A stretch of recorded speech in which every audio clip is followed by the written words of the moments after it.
Presented by DNS Entertainment.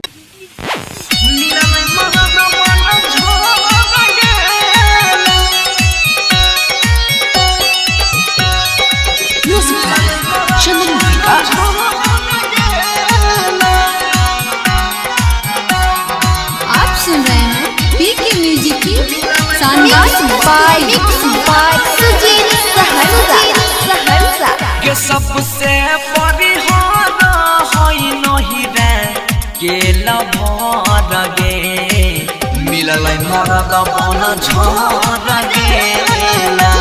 टाया गुआ के देह पर गिरतई ठनका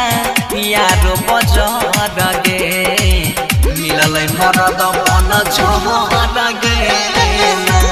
के सबसे परिहार होई नहीं रे के लभर गे मिलल मरद बन झर गे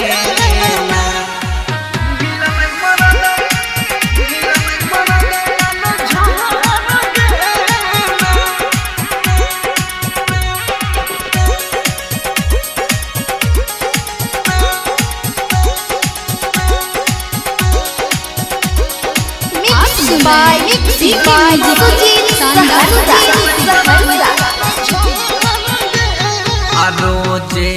पी के आबही छै तारी सारी ओढ़ी के सुते गर थारी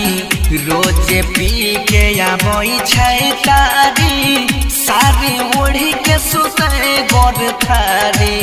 सारी ओढ़ी के सुते गर थारी कुछो नहीं न केना दाई छै कोढ़िया कौन जहर गे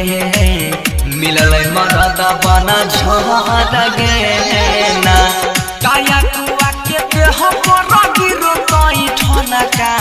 यार बजर गे मिलल मरद बन झर गे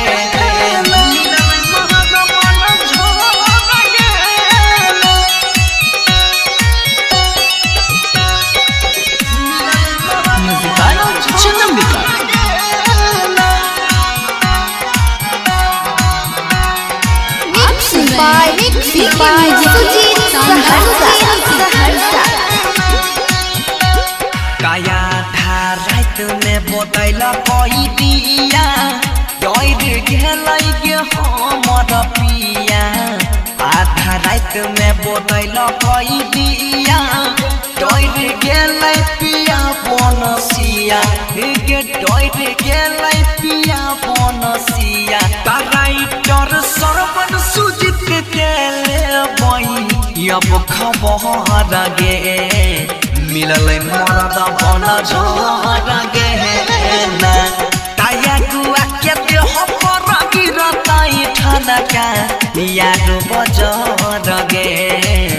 मिलल मरद बन झर गे ना के सबसे परिहार होई नहीं रे के लभर गे मिलल मरद बन झर गे रिकॉर्डिंग बाय सुजीत सहरसा।